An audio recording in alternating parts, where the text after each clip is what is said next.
Good morning to you. Coming to you from the great state of Wyoming. My wife and I live about 25 miles southwest Dakota up the South Fork River. We do an online craft business. I do silver inlay work in different mediums, inlay knives, money clips, Not so fast. cribbage boards, various things like that.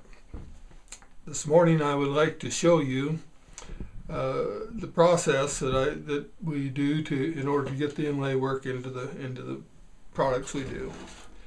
Like I said, I work mostly in sterling silver. This is a sheet of 26 gauge sterling silver. I have glued an eagle design on this piece of silver. I've drilled a small hole to start my saw blade in. This process of sawing silver in the jewelry business is known as piercing.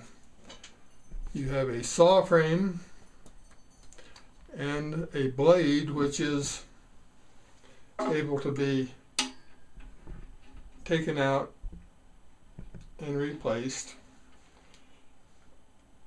and the blade can be strung through a hole in order to start sawing, and I guess that's the reason that they call it silver piercing. This blade is very fine. It's about 76 teeth to the inch.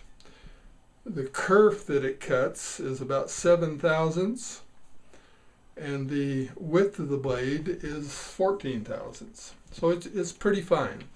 There are different widths and different sizes of blades, but in my work this is the blade that I use. So I'll show you a little bit how we get started. In order to saw the eagle out,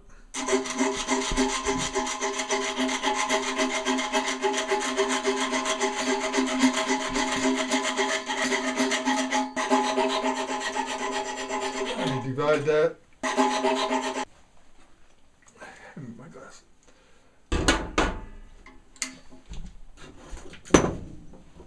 Being an old man, I need some reading glasses in order to see what I'm doing, so I'll put those on and we'll proceed to saw this eagle design out.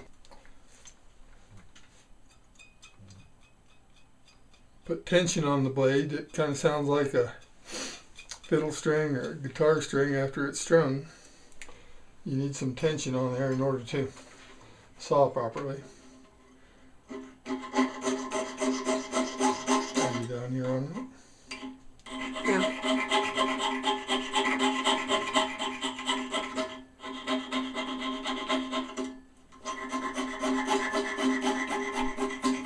The blade being... I started doing this work about 40 years ago, so I've sawn many hundreds of miles of silver in that length of time.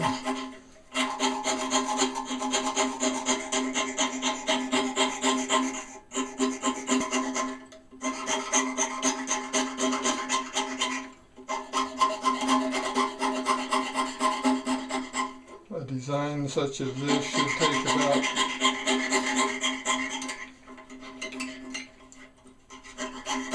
4 or 5 minutes for me to saw.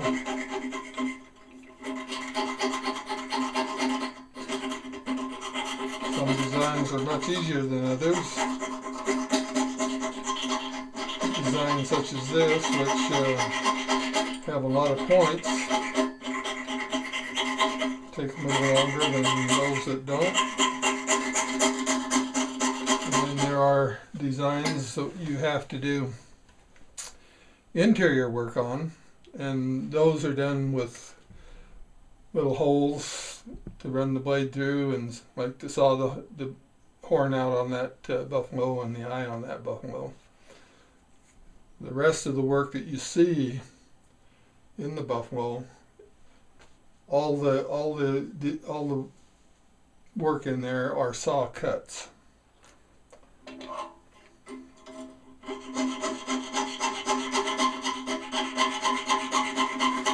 done with this design.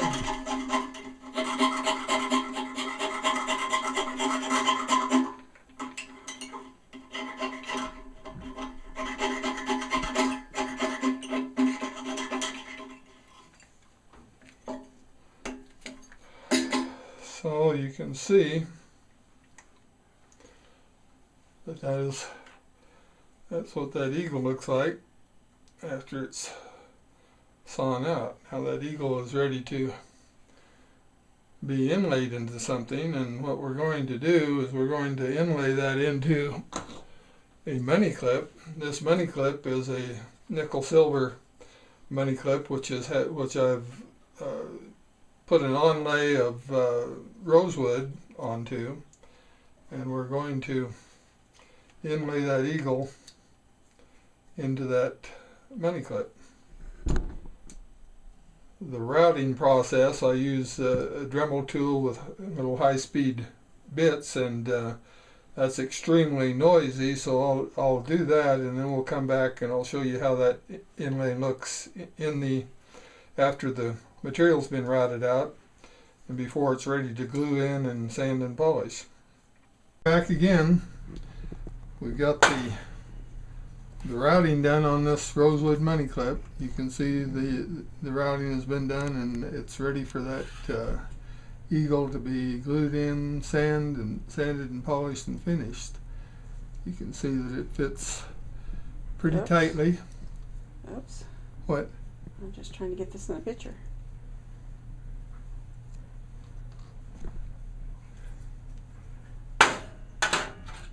Just for,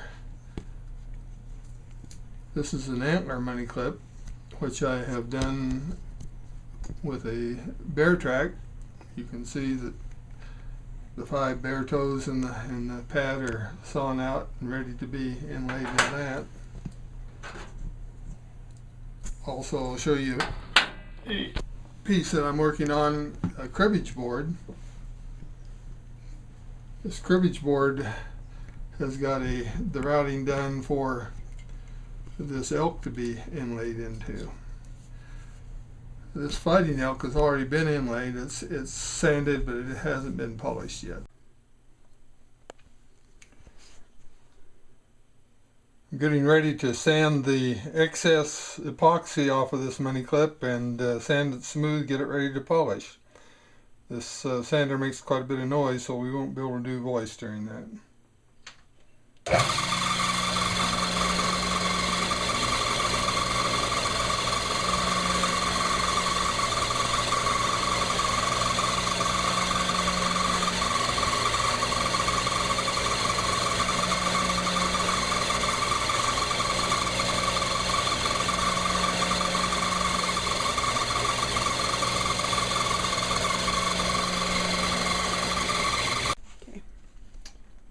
We've got this sanded smooth and ready to polish now. There again, this polisher makes quite a bit of noise, so we won't have any voice with this.